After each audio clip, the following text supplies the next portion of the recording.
Welcome to the Informed Pregnancy and Parenting Podcast. I'm your host, Dr. Elliot Berlin. My guest today is a media professional, and she is a mother of two, and her story to pregnancy and birth is quite interesting. Arista Ilona, welcome to the podcast. Thank you. I'm happy to be here. I'm so happy you're here, and you're going to have to listen to this episode all the way through. You probably do always anyway. But we have an exciting announcement at the end of this one. But before we get there, let's start at the beginning. Where are you from originally? I am a Los Angeles native, born and raised, Southern California. How was that growing up in the City of Angels? Honestly, it was normal for me, I think, because it's all I've ever known. But when I talk to people who have not ever been to LA and they hear my stories, I'm realizing that it was quite different and definitely not normal to be in such a fast-paced environment and meeting, and seeing just random celebrities here and there as I've grown up, or going to school with like so-and-so's son or daughter, so that was always something that wasn't weird for me. So yeah, it's, I think, been great. And I love the sun. I cannot stand cold weather. So I am forever damaged. Like now is currently flood watches and rain. And I'm just like, what do I do with myself? I do not know how to operate in anything but the sun. I was looking out my office window today. We have a great view, and the trees were all just shaking back and forth. There was a heavy downpour, and it felt like I was in Miami. I don't know where I am. Yeah, that's how I feel. I'm like, what do I do? I'm like ordering groceries to be delivered. I'm so dramatic. I need to go outside. All right. So you grew up in Los Angeles. And by the way, my wife and I were from New York, but like Staten Island, not the big city. And when we came here, we assumed we were going to see celebrities on every corner. And the other thing is that's interesting is I'm face blind. So even if I had a celebrity talking to me, I would have no idea who they are. So we used to just make it up on the corner. We'll be at a red light and we're like, oh, look, there's Britney Spears. But we're just, I love that. And yeah, I actually just recently found that out. I never knew that about you. I had no idea. I only found out when I was 39 is when I found out. Oh, goodness. So also, I feel like you look different like every time. Yes. I don't think it's just me. Like doesn't help. Like, yeah. Yeah, so, I cut my hair and then I'm so sorry. No, it's totally fine. I wouldn't help anyway, but for you, like usually I have a rough generalized, like, okay, this is what this person's going to look like. You're always like, you could be a completely different person playing a prank on me and I would have no idea. Whoopsie. But I am always wearing this necklace that has my daughter's name, Aya. So that's a clue. But if you gave that to somebody else, then I would believe. All right. Speaking of daughter, we got to get there. Let's just talk a little bit. We said that you were a media professional. What was that trajectory like? Wow. Oh, man. So let's see. In a nutshell, I always knew that I wanted to be in the entertainment industry. My father worked at Warner Brothers for a very long time and worked his way up from being a limousine driver to a famous anchor who we all know as Dallas Raines. Oh, wow. Yeah, who was on ABC 7 News. And funny enough, that was one of my first places I landed as an intern. And I got to actually go up to him and be like, hey, you knew my dad. And he totally remembered. And he actually carried me as a baby. So that was super cool. I had a big love for broadcast journalism and being a news anchor. I loved Lauren Sanchez, and that was like my whole vibe. And so I kind of bounced around from ABC 7 to Entertainment Tonight, got to help a senior producer there and really was learning the ropes. And I kind of quickly realized that it wasn't my forte, in the sense that I just didn't want to know too much about celebrities in that sense, like who was dating who and all of that. I know that's something that is very interesting for some people, but it just wasn't the space that was really lighting me up. So I ended up shifting to radio, and music was my other love.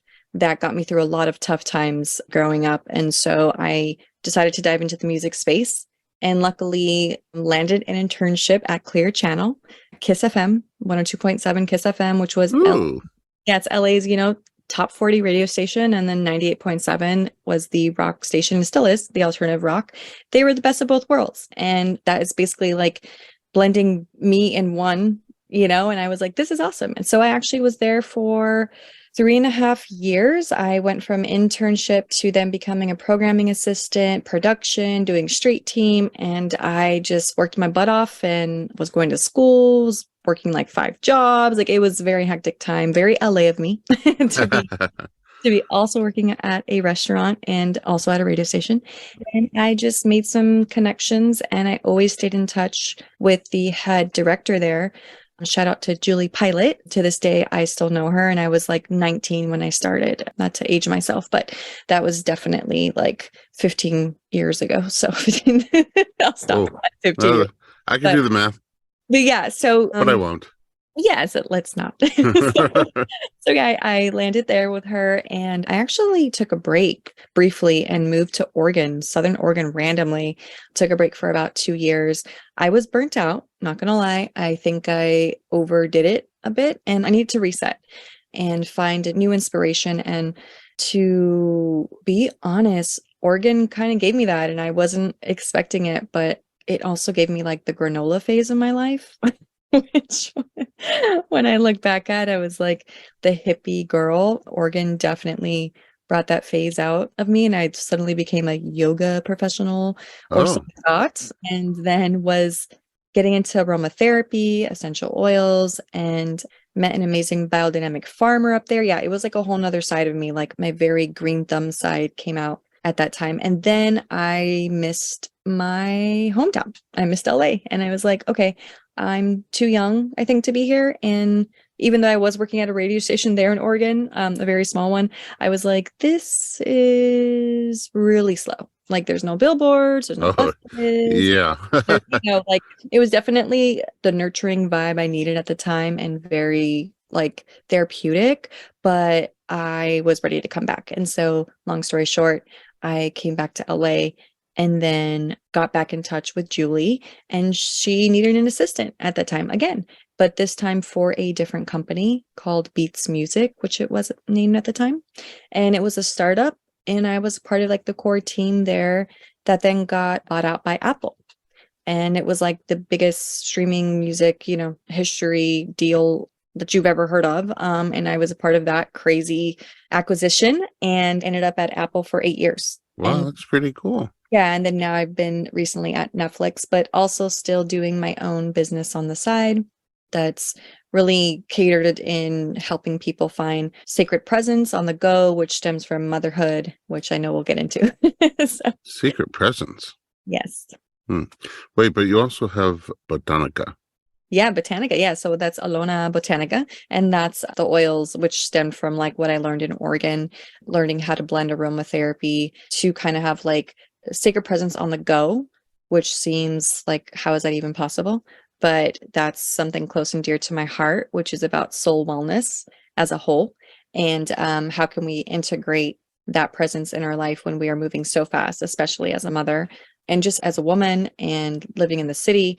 These products that I make, like the mists and the body oils and the bath oils, is something to encourage ritual as much as possible, because I know like not everyone can go to a yoga retreat in India, or like, even honestly, it's very difficult for me to make it to a yoga class. So I decided to create some tangible item and product that was special for me that I could throw in my bag, miss myself when I'm like in the car in traffic, or like, just needing a quick pick me up. And that was something to like come back to myself and feel connected within, and essentially feeling at home wherever I go. So, oh, it's really great. And now you help other people have those same experiences on the go. Yeah. That's really cool. You have kids. I do. Unexpectedly. But well, let's talk about that. What does that mean? Because were you not like planning to be a mom? No, I was never really one of those girls. I often hear like, as a little girl, I always wanted to be a mom, and, I'd play with dolls, and I just knew that that was what I wanted. And I didn't have that. And I often felt a bit weird, or like something was wrong with me, that I didn't have that initial like plan I guess, or like feeling. It was never really something that crossed my mind. And I don't know if that's maybe because, growing up, witnessing my grandmother having a very, very hard time coming from Costa Rica to the States and struggling very, very, very hardly, grew up on food stamps and Section 8, and it just wasn't the American dream, unfortunately, that she thought that it was for her in particular. And so she didn't have anybody. She was single mom of six and didn't have that masculine male support in her life. So I never really saw it as being a positive of having children and getting married and trusting that whole, American dream with the white picket fence, I guess, right? And then my mother also, not being married to my father and splitting up when I was very young. And I guess I just never saw that model of like, hey, this is like a great thing to experience. I think I was very scared. Very, very Is scared. your grandma from Costa Rica your mother's mother? Yes. Okay. So they split. So was your dad not in the picture, or was he kind of? Yeah, my dad was like in and out. I like to call him like a rolling stone. He loves like kind of being on the road and being in the trees. That's where I get my love for like road trips and the forest and like nature is from him. So he was kind of like in and out. I remember meeting him when I was 7, but I know that he was in my life prior, but it was kind of choppy. And then once I was a teen, like 14 and up, then I remember like seeing him a lot. We went on trips and all that, but I think it was fairly hard for him to be in my life. I don't know if it's because of my mom or what, it gets complicated, but I know that he definitely tried when he could. And yeah, I guess I just never felt safe. Do you have Um, siblings? yeah, half siblings from my dad's side. So like I have 3 sisters and 2 brothers. Okay. That you grew up with, or not Well, really? No. Okay. like I So knew of them, we would talk, but it wasn't like under the same roof. so really it was grandma, ma, and you. Yeah, and then my aunts, my cousins, my oldest aunt who also came from Costa Rica, but then my grandmother passed away when I was 14, and then that was, like, Oh, super devastating for me. Like, I had to grow up fairly quick at that age and kinda went into survival mode, to be honest, so well, so you paint a picture in which it's like, I don't know, to me, it just seems like, understandable why that wouldn't want to be, having responsibility for kids and wouldn't want to be something that you would chase after. yeah, yeah. But somehow you have kids. All right, let's take a little break because I feel like the story's just warming up. And I feel also compelled to remind the listener at home that we have a surprise announcement at the end of this episode with Arista Ilona. We'll be right back.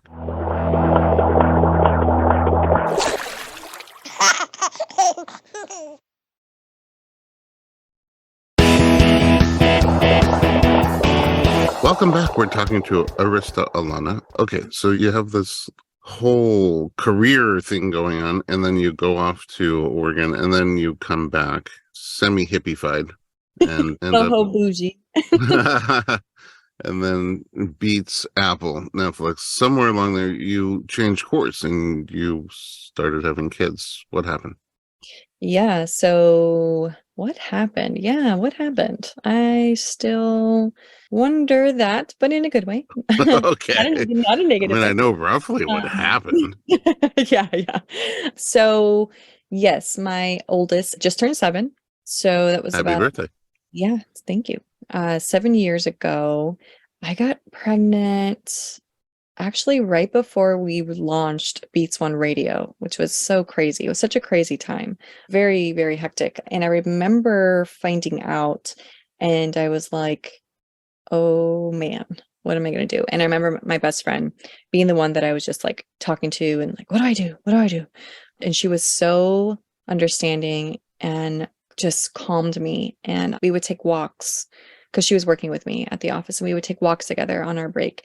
And I would see like a little monarch butterfly like fly by me. And I was still in my like little hippie phase because I was still new to coming back to LA. And I was like, it's a sign, like I need to embrace motherhood and I have to do this. And I just feel like something like this is going to transform something within me. And it's really scary, but I feel like I need to move towards it. Like I need to like, be scared and do it anyway.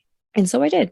And it definitely was scary. And I remember calling my dad and he was very supportive and my mom. And so I was almost in shock, like, wow, everyone is actually pretty like happy and on board. And so even though I was like, oh, I just paid my car off and it was only a two-door car and I had all these plans to maybe like, travel the world and do all this crazy stuff. Here is that, the curveball, but I felt like it was going to really change me for the better. I have so many questions. Can Yeah. answer whichever ones you want to and not answer the ones you don't. But were you in a committed relationship? Uh, it's like, what is the definition of that at that time? It probably was not Okay. considered that. I'm going to be honest. It was like, hey, oh, cool. You're attractive. I see you around. I was going to like events that he was throwing in Venice, California at the time, and by Venice Beach. And we just were hanging out. And then after like 3 months, I ended up pregnant. As happens. How did you figure it out? Was it a big surprise? Yes, it was a very big surprise. And I felt a lot of shame because I was somebody that was like, if that ever happened, like even though I didn't think I'd ever become a mother, the planner in me was like, well, if I did, I need to be engaged first and we got to live together. And, all the like perfect pieces that you think would make something be acceptable or okay, without getting like the judgy eyes. But then I was that girl that was like, oh no, unexpected pregnancy with somebody that, didn't even believe in marriage and was kind of more open with his, commitment. And that was very scary to be in at the same time of embracing an unexpected pregnancy.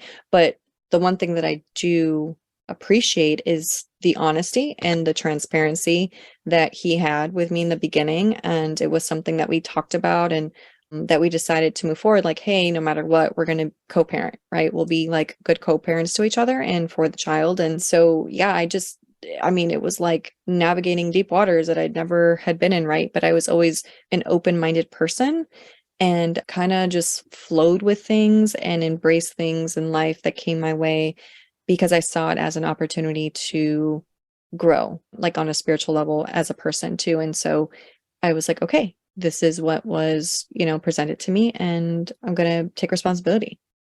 How did you, like, what was your clue? The monarch butterflies. Oh, And the I butterflies. know that sounds like so corny, but yeah, it was at that time a very symbolic animal for me, or insect. And I actually have a tattoo of a monarch butterfly on my right arm, which I had a few months before I got pregnant. So it was even more of like a, hey, this is my own little sign, my own little explanation for myself that once I got pregnant, I kept seeing them everywhere. And when I wasn't sure what to do, and I was having a conversation with her father, he actually told me that that day prior, there was a dead monarch butterfly that was at his doorstep. And I was just kind of like, Huh. huh, that's interesting. And, I just took that as like, no, I need to like move forward and step into this as a woman. It's so odd to like look back at it now because at the time I couldn't put, my finger on it. Obviously, you don't know when you're in it until you look back and you see like, oh wow, yeah, like I definitely changed and that definitely helped me in my life, even though it was really scary and a really hard decision to make. Looking back, like I wouldn't have it any other way. And yeah, it's just amazing when you look back at your life, especially like, 7 years, 10 years ago, and you see how much it shaped you. Do you think the change started to take place when you decided to keep the baby, or when you gave birth, or through the act of parenting, or I think definitely when I gave birth and became like a mother, because like the pregnancy, I felt great and I still was doing things. It kind of hits you like overnight. So I didn't really feel different until I had the baby like in my arms, and I was like, whoa, okay, this is real. Like it's real. Yeah. there's, they say all the time that at your first birth, there's two births simultaneously, the birth of the baby and the birth of the mother. And it sounds like you really experienced that.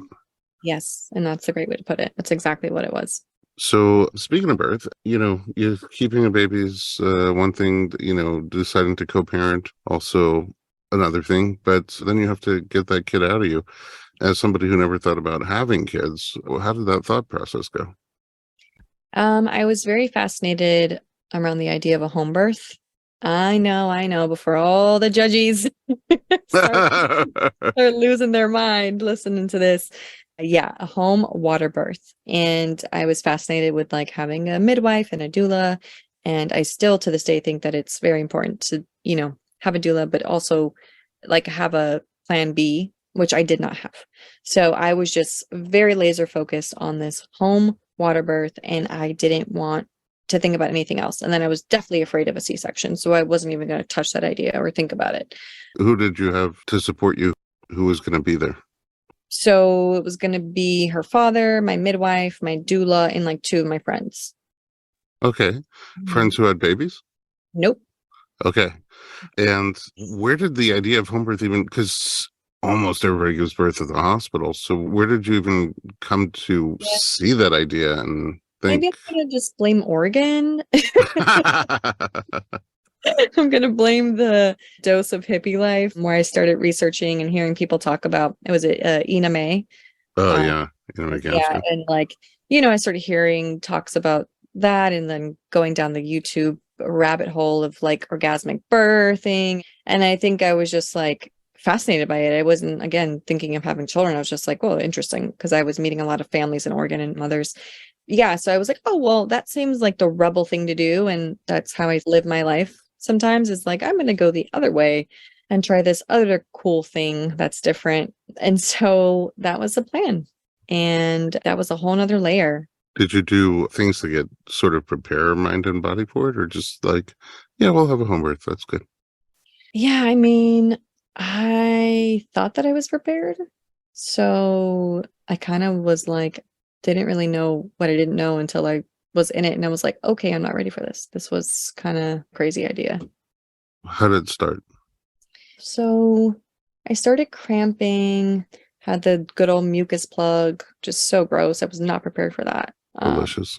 What is this slug on my thigh? What is this? Oh, giant booger came out of you? Yeah, so gross. And so, so at that time I was like, texting my doula and I'm like, well, I think it's happening. And they're like, that's great. And, I just started like taking my time and wearing like I had this like sarong, this like bright pink sarong from Hawaii wrapped around me and like all pretty in the front, but around my neck. And then a couple hours into feeling, I guess, like the slow contractions. I didn't know then, but I know now that I had a panic attack. Oh, And yeah, and I totally blacked out. what? Yes. So Had you had panic attacks before? no. You And needed so a lot of mist. You needed the mist. yes, exactly. And that's why I created them. Oh my gosh. I had no idea. So you don't remember what happened even I, now? I barely, it's like so vague. So I remember like fragmented moments that are just kind of like in and out. I remember the sounds, like hearing things. I remember sensations and then little like blips of the entire birthing experience, which I guess I was told lasted 3 days. I have no idea. Was there any like pictures or video or anything that Yeah, there were, but I did not watch any video. still Like, haven't? no. Mm-mm. Oh my I God, we need remember, to watch it. oh my gosh, I know. I remember seeing, Oh my God, I want to do like a video episode with you where you watch your birth and oh my gosh, no. Um, oh my gosh, yes. yeah, I mean, I You still remember. haven't watched it? No, because I remember when he played it once, I was like, no, no, no, no, no, turn it off. Like just like hearing me in pain, I was like, oh, I can't, I don't even know who that is. Like it was just like kind of traumatic, not gonna lie. So I mean, maybe 7 years now, I'm good. We're just warming up in your story, but it sounds like you've come so far. Now I'm so curious. What Me- your reaction will be if you watch it, like if things will come back to you or not, or okay, I digress. Back to you. So you black out and on and off for 3 days. You can't tell us too much because you don't remember.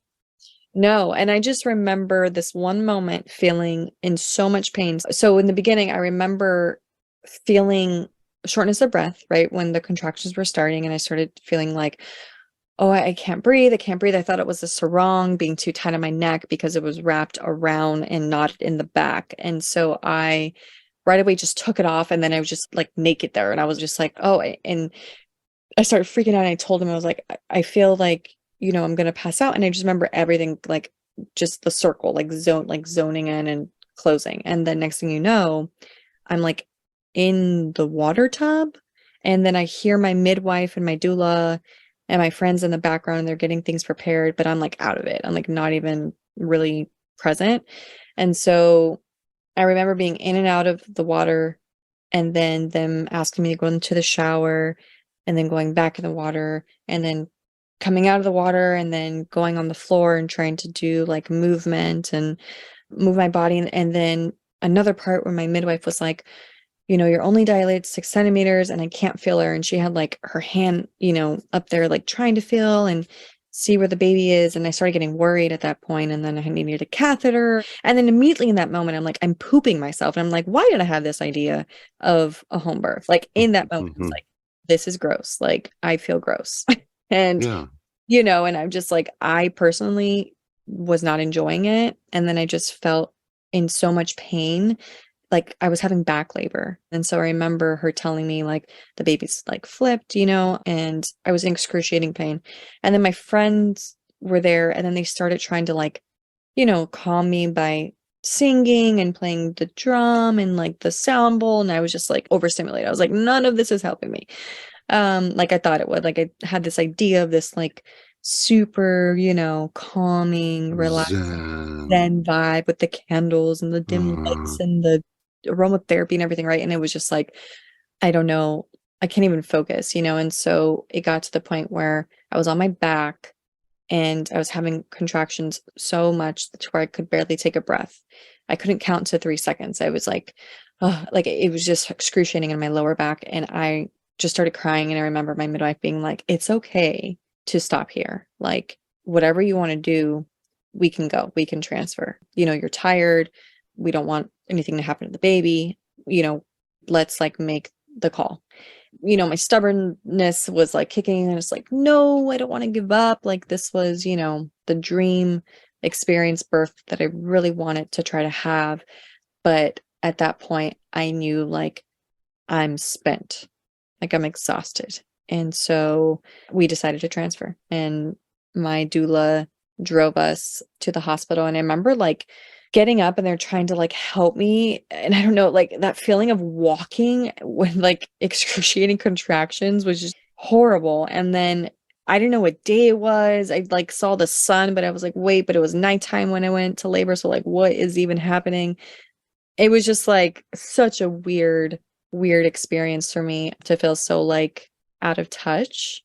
And then, being in the car in the back seat and just every bump and every movement was just like, it just was hurting even more for me. Finally get to the hospital.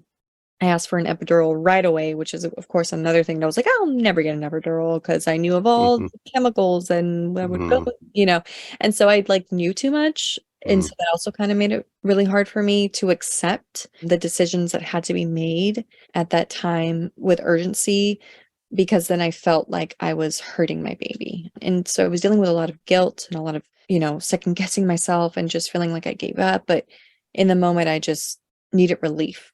And so once they gave me the epidural, I was like, oh, there's that breath. There's that full breath and that feeling that I had been looking for. And then I asked if I could try, just give us a little bit more time, use the peanut ball in between my legs to maybe see if I progress now that I had the epidural, like just give my body a little bit more time now that I'm, relaxed. And they let me for a little bit, but then, the OB came in and was like, we got it. We got to get this baby out because it's been, a long time. Well, you said 3 days already. Yeah, Is this an OB that you knew? Like, is no. this no, So just a random? my midwife knew her. I had no idea. I've never met her before. She walked in with a leather jacket, like just super like, you know, Well, I met OB. kind of like, but I think she was from New York, so maybe it worked out. It was like her vibe. But I just felt like, oh man, this is like kind of aggressive, not like the glowing light around, Yeah. like the nurturing woman vibe that I was kind of foreseeing the experience would be like, let me deliver your baby. And it's like, no, it was like, nope, got to get her out. Let's go. And the minute she walked out of the room after she said, we got to have a C-section, she walked out. I just broke down like the hardest, deepest cry that I've ever experience in my life, similar to like basically when my grandmother passed away. Like Oh my. I was devastated. What is the source of that devastation? One, I am so scared of like surgeries and hospitals, and I was just really scared to go under. I was scared of dying. Like I don't want to die. But you don't have to go under. Well, yeah, but you know what I mean? Like just like Not being in control. But you already had an epidural. yes, But I exactly. guess being cut open is Yeah, yeah, it was just something I hadn't prepared for. And so I didn't really know how I would feel, and it just felt very scary. so It, fear.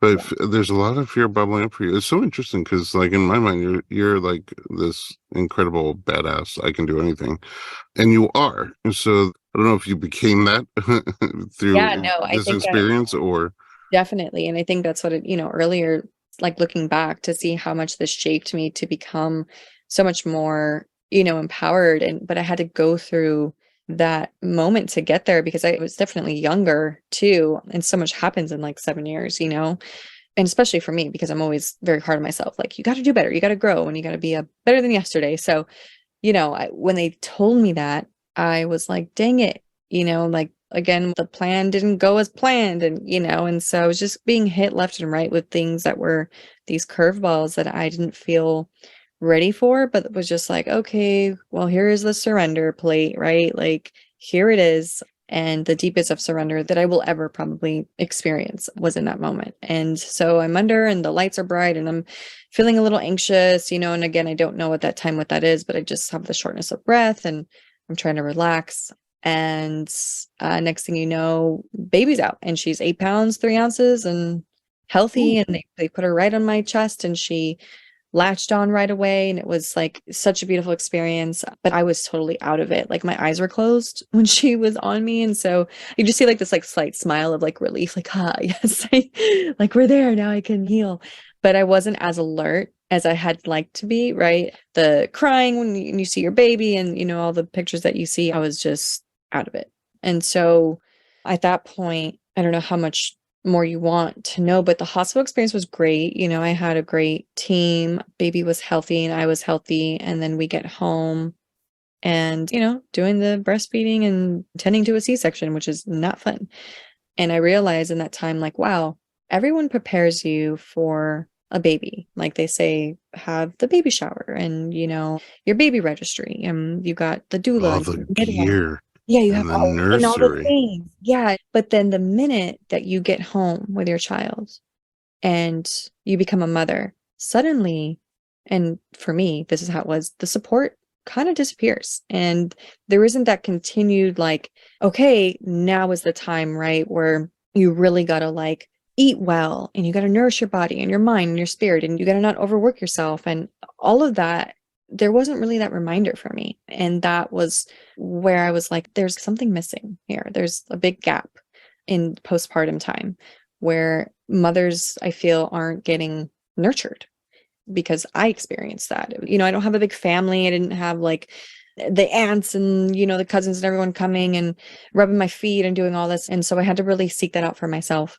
And luckily I found, Bellybind, who Princess, who, and she came and helped provide that care for me, which was so amazing. And I realized in that moment, like, wow, this is like gold, for someone that just got like ripped open essentially, and like, brought a child into the world, and then to be able to receive and feel that comfort was really special. And so I ended up trying to find things like that, but it wasn't until the 7-week mark with baby and being home that I knew I needed that, because my C-section got infected. Oh no. Yeah. How Well, did that present? I remember it was like a fleshy wound. I remember looking down, and I had staples. Oh, So I wanted stitches, and I don't know what happened there, but she ended up using staples. And I'm pretty like sensitive to metals. Like I know when I was younger, I used to always wear like, if I wore fake earrings or anything, or even fake bracelets, like I would freak out. And so yeah, I my was like, my kids are like maybe, that. yeah. So I was like, maybe that was that, but also, hospital germs, like it could be so many things. But I remember looking down, and I was in a lot of pain, but again, I had nothing to compare it to. So I thought that pain that I was feeling every time I had to go to the bathroom was just normal. And come to find it wasn't. And so it was the infection that was brewing. And then it was starting to like pus. It's like super gross, but it was like looked like my skin was eating itself, like a fleshy. Oi. Yeah, it was very scary. I sent a picture to the OB. She's like, "Oh my gosh, I have to rush you right away. You need to go see the specialist." And I'm like, "Wait, what?" Like with a 7-day baby and like, Recovering from surgery. yeah. And I was like, "You got to be kidding me." And so we're rushing. We don't even really have a car seat or anything. We're like trying to figure it out, because we were kind of taking our time with all the gear stuff. So we rushed to the specialist and he sees it and he's like, "Oh, I have to like drain this." Oh no. Like in his office. Oh, right there. Right there. And he's like, "And I have to take out like 3 of the staples on the right side." I'm like, "What?" And he went in for it and oh, that pain. Just more pain, more pain. It's like, Ugh. okay, here we are.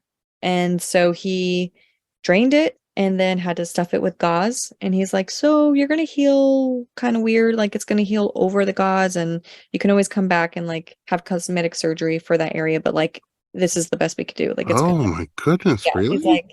he's like, "You're gonna have to have like a nurse come every day and stuff that area with gauze, clean it, take it out." They would like roll the gauze, like really small, stuff it in there in between my skin. And it was just, Pack it. ugh, yeah, it was terrible. So got home and then had to deal with that, have nurses come every day and take care of that. And then I got mastitis like twice because, I was really stressed and just overexerting myself. I wasn't resting because like what is rest even when you are trying to breastfeed and you're up and sleep deprived? Like I couldn't sleep. So yeah, that was like really brutal. Okay, so just to recap, you're like, I'm not gonna have kids, and then you get pregnant because of the butterfly, and then you're like, I'm gonna do a home birth, and then sort of blackout panic for 3 days in labor. But I will say this one word you used during that part of your story, like 4 or 5 times, is excruciating. And then after that, you said, and then this happened, it got more painful. I'm like, what's more painful than excruciating? And then surgery, which also terrified you, and then complications from surgery. So that's where we are in the story at this point, in a nutshell. But the story continues because now you have another baby, and we're going to get there. But let's take a quick break before we do.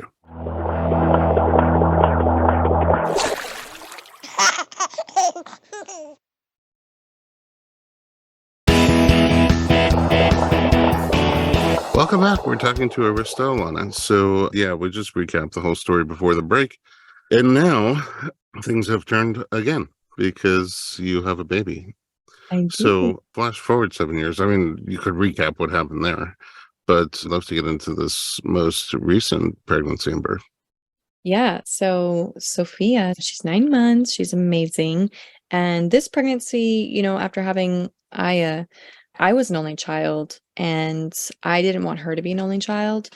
So even though it was like, okay, I don't know that I can do it again. And once she turned 5, I felt like myself again. Like I felt like I was coming back online.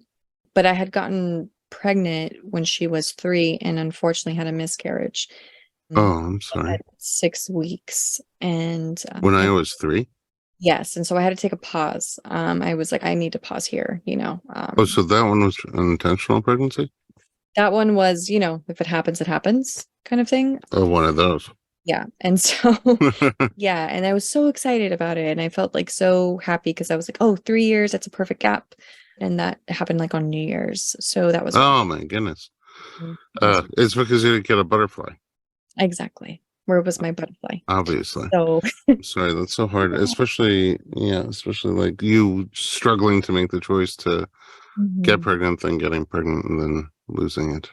Yeah, and so, I was trying to figure out what happened there. My doctor had said your progesterone levels were low, and so I was on a progesterone cream for quite some time, but also just like took a pause and took a step back. And then fast forward to when I was 5, got pregnant again and lost that one too.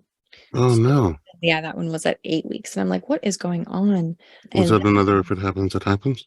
yes, and that one I didn't feel very well, and I don't know even how to describe it today, but I was stuck in bed for like 3 days. I was crying, I was depressed, I didn't feel like myself, and so I kinda had a feeling something was wrong and I just didn't know what. And then when I started getting cramping, I was out at dinner with my best friend and I was, bleeding. And so I was like, oh no, not this again, because I knew it from the first time around. And Right. yeah, and so that was a bummer. And then Sophia came and we were actually in Hawaii. And that one, I think we were definitely like hoping and trying that, Hawaii does that to you. And like if you've ever been, you feel so romantic and just lovey, and there's, that island's just so funny. But yeah, so we were like, okay, like we're on this island and by ourselves, and so why not? And then I ended up pregnant, and this time I felt great and nothing was going wrong. I had a great pregnancy. Towards the end, I started feeling a lot of pain, and it was only like when I had to go to the bathroom, like pee. And I just didn't know what that was. And I figured like, oh, maybe it's for my C-section, like the infection and the right side's a little like weak. And maybe the pressure from her is like, causing this weird pain that in the middle of the night I would wake up and have to like crutch over and walk and hold and put pressure on my stomach to like release the pee. And then I would feel relief. That does not sound normal at all. Yeah. So that was. Is this something you talked to your doctor about?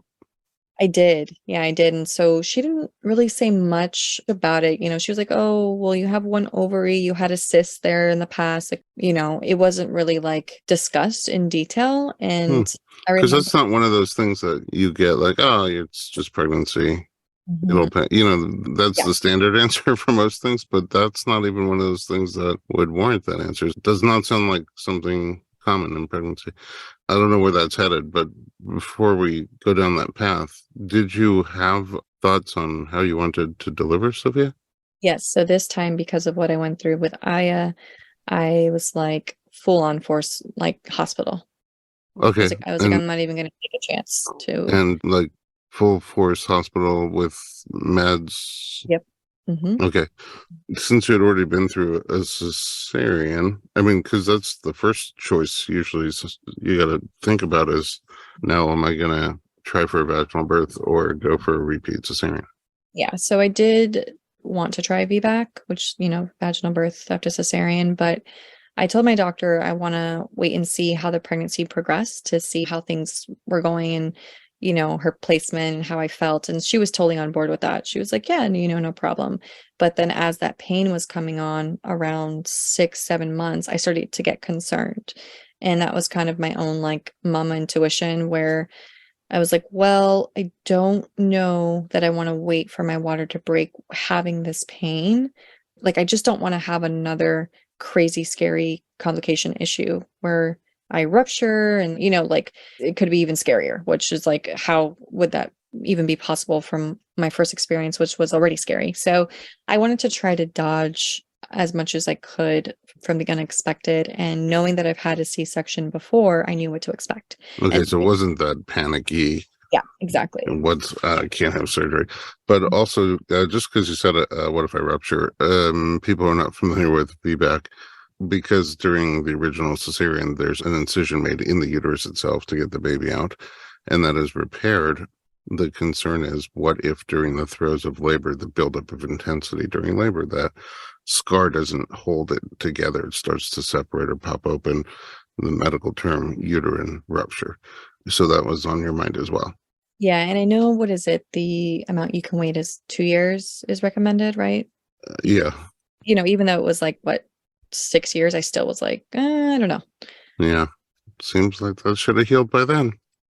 Yeah, so because of the infection, I just was like, I don't know, it might be a little weird in there, and A you know. little weird in there. But I mean, yeah, but that's what was on my mind. I mean, if the more topical incision didn't heal well, how do we know that the one deeper down did? Exactly. So I went with my gut, and then I Nice, decided to choose a date, nice pun. you know. Delivery date, which was June 22nd. And my dad was super happy because that's his birthday. Oh, that's my parents' anniversary. Oh, nice. Wait a second. So go with a delivery date for like induction or No, just, oh, you made the decision, repeat C, because yeah, you were yeah. just feeling So, something yeah. strange in the neighborhood. Mhm, Okay. mhm. So finally, like, because it was starting to get a little bit more intense, like as the pregnancy prolonged, like the heavier she would get, the more that pain was starting to feel like sharp pains. And I just was like, it just doesn't feel normal. Like I remember having to put like heating pads on it, and I like rested a lot, just like was like, I probably shouldn't be doing too much right now. So I was almost like putting myself on bed rest, to be honest. I just was kind of listening, not kind of, I was listening to my body in towards the end of the pregnancy because I just didn't want anything to happen, especially because of the two previous losses. Yeah, so we picked a date, and then the date came, and I remember just feeling like I wanted to move really slow that day. And it was like thunderstorming and all that. So I didn't get the butterfly, but I had a thunderstorms. Oh, and nature. and I'm Nature's like, talking. "In LA, really? This is weird." It felt like I was in the desert. So we get to the hospital and we're about like 20 minutes late, and we got totally like reprimanded. They were like, "Do you see the time?" And I was like, "Okay, not today with your attitude." Like I was just like, What? Because you were 20 minutes late to your yeah, cesarean yeah. appointment? Yeah, it was like this whole weird, like just not very kind and not how I want to start my day of going into a very, intense surgery. I was like, "Hey, good morning to you too." Mm. And Can I that, get you some coffee? yeah, exactly. I was just like, okay, whatever. So get into the room. And I should, clarify that this is a new partner and it's my husband and it's, and he's amazing. And so like it's not the same person as the first pregnancy. So I Okay. had split up and Is I that have, the same for the two miscarriages as well? yes, I have a whole new Oh, life. a good Whole- support. Good support Yeah. then as well. hmm Yeah. So we're in the room and they're like, "Oh, yeah, you are having small contractions." I was like, "Yeah, I can feel that." So they were like putting me on the belly monitor and just waiting. And then I get a call from my OB and she's like, "You're late. I can't see you, and so we're going to have to schedule a different day." And I was like, "Okay." What? They moved your birth? hmm Yep. She was like, "This is pushing all the births back and my surgeries." And I was like, "All right, whatever." It's like, I didn't want to be stressed, and I was like, everything for a reason. And so we went home, got sent home, and I'm like, "Okay, cool. So my now rescheduled C-section is like 3 days from now, but like, what if my water broke tonight or tomorrow?" Like, you know what I mean? It's like kind of one of those things where like you'd have to be available. But so then it moved from the 22nd to the 24th, which was a Friday. And it was a way better experience, like going back, like reset. So we go back and, this time we're even more prepared because, my husband like had his bags and everything ready. And like, like this time is like, okay, now I really didn't forget anything because we got It's a that. do-over. Yeah, exactly. So we're there and I'm, still a little nervous like to do the C-section. It's still scary, the lights and all of that, but I'm not as like scared because I knew what to expect. And I also trusted my doctor and I chose her specifically for a reason. I knew she was the best for what I was wanting. And we get there and I have my husband next to me. And then all of a sudden things started to feel a little weird as we're in the operating room. And it gets a little bit quiet and I'm like, "Oh, what is going on?" And I'm starting to feel a little like tugging, and the anesthesiologist was like, "Are you feeling anything like do?" And I'm like he could tell on my face that I was uncomfortable. And I was like, "Yeah, I'm feeling burning." And he's like, "Oh, like you shouldn't be feeling that." And so he like, Mhm. upped the dose. And in that moment, I didn't know it, but they had found a ton of scar tissue that was all on my right side that had traveled up. I don't know if she had mentioned maybe from the infection, but the scar tissue wrapped around my uterus and bladder and Oh had my gosh. it twisted over towards the right. Like it pulled it? Yes. Oh my goodness. So that's what you were feeling when you would have to pee and things? Yep. So I was like, "Okay, now it makes sense." And so the scar tissue was all around. So she's like, "We have to take more time. Like the C-section, is there, but we need to take more time to scrape as much of this as we can out of Oh, you." I'm glad she had time and didn't have to reschedule you till Monday. Yes. And at that point, the partner that the doctor that was with her was not the one that was scheduled with her on the 22nd. And she later had told me, like, "I'm so glad you were late because, if it was that day and we opened you up, might not have been able to like really tend to you like we wanted to on this date with this doctor." And I was like, "Well, great, everything for a Well, reason, right?" I guess So so. yeah, so it all worked out and I had a great team and nurses were amazing. So they were doing that and then she's like, "You also had a window uterus," which, they could see the baby. It's Oh, just through the scar, you mean? Yeah, like this just clear. Like she was like, the minute I opened you up, I could just see her right there. Wow. Okay, so that's what they're saying, right? The scar thinned out Mm-hmm. Yep. so much, like didn't separate, but thinned out so much that you could essentially see through it. Yes. Wow. So it's like, okay, well, I think I dodged a bullet, right? It's like you don't know, you'll never really know, but I'm glad that I went with the decision that I went with based off of what I was feeling towards the end of my pregnancy. And so, yeah, she was born and she was what, 7 pounds and 1 ounce, and just cried. And like in that one, I was more alert and I immediately like cried. And then she pooped on me. So that was cool. Yes. And I had just like had these extensions and it was like, I'm gonna be like Ooh. J-Lo and having laid out like J-Lo. And I had just done my hair that day, took a shower, was like, gonna go in all cute into surgery. And then next thing you know, I'm like, I feel wet, like down my neck. And then the nurse came Oh, and was like, oh, she pooped on you, her first poop. And I'm like, okay, can we wipe me that's down? And great. oh, that's what did she say? It's some medical term, like Coney? she's like it's a vile poop or like it's a good poop, like it's a healthy for you. Like I'm like, Oh. that's great, but like I don't really need like poop body wash or You never know. That's how those things get started. Sounds like once again you needed the mist. Yeah. Yeah, it's like I need to come out with a line just like baby poo lotion. Oh Uh, goodness. So well, I guess they yeah, have that coffee that some yeah, the panda animal. poop or something. Yeah, yeah, yeah, exactly. No, no, thank you. So that was hilarious, and I call her Poopsie now. And so the anesthesiologist, he was like, "Can someone wipe her down?" Like he was so Hmm. concerned. It was so cute. But yeah, just all of my extensions. So there went that cute, planning to be cute, just nope. And then she right away latched on, and it was beautiful. Like everything was so sweet and amazing. In the hospital, I was there for like 4 or 5 days. I How's recovery? Recovery was great.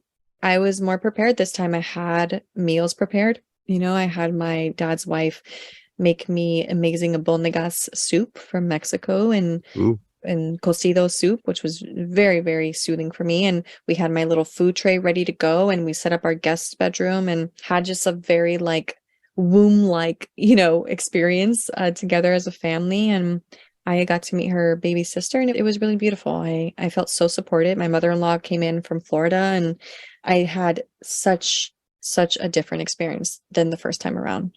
It was not traumatic. therapeutic. Yes. Hmm. Yeah. And I think also, because I knew what I was getting into, but also like having a supportive partner and a family and feeling like I arrived to the point like, I get it now.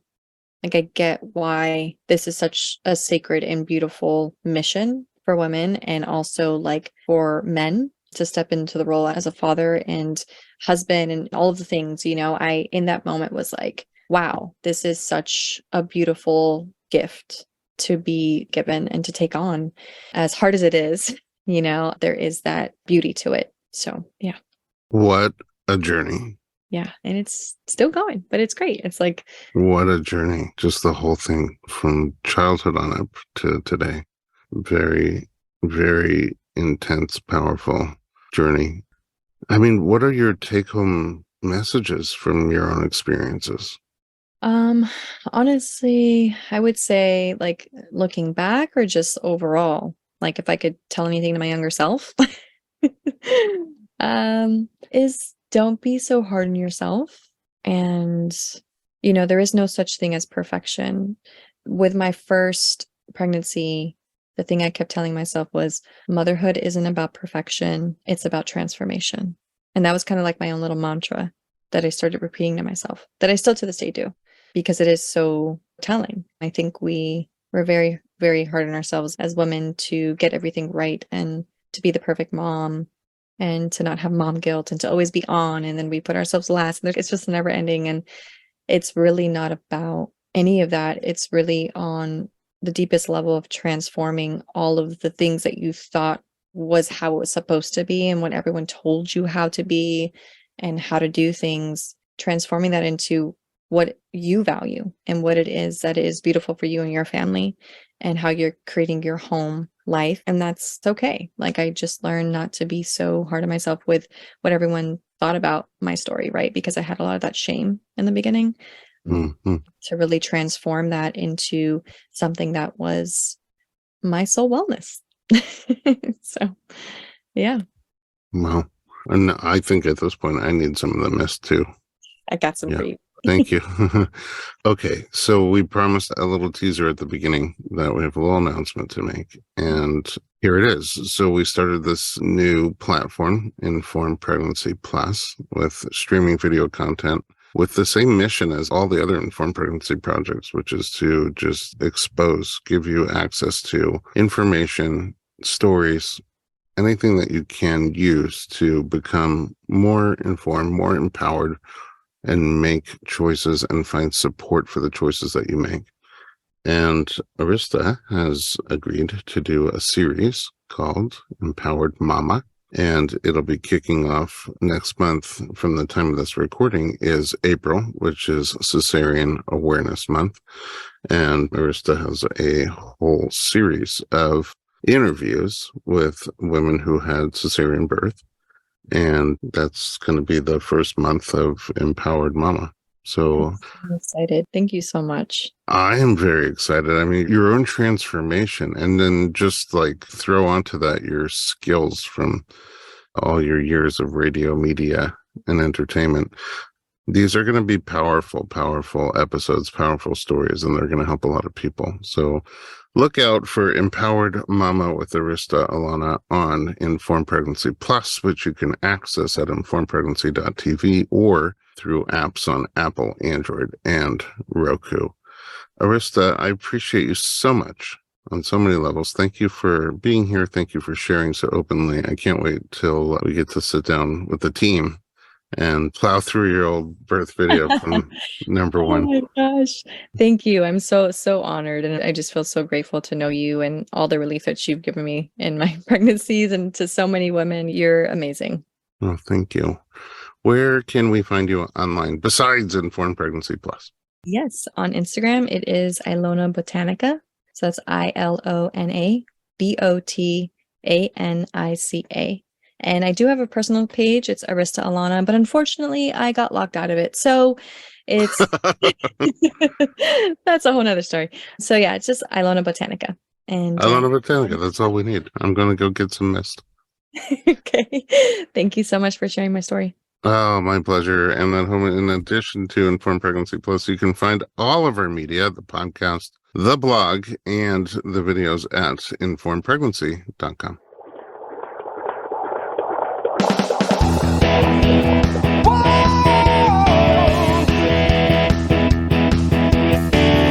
Doctor, give me the news. I got a whole lot of questions for you. This kid's gonna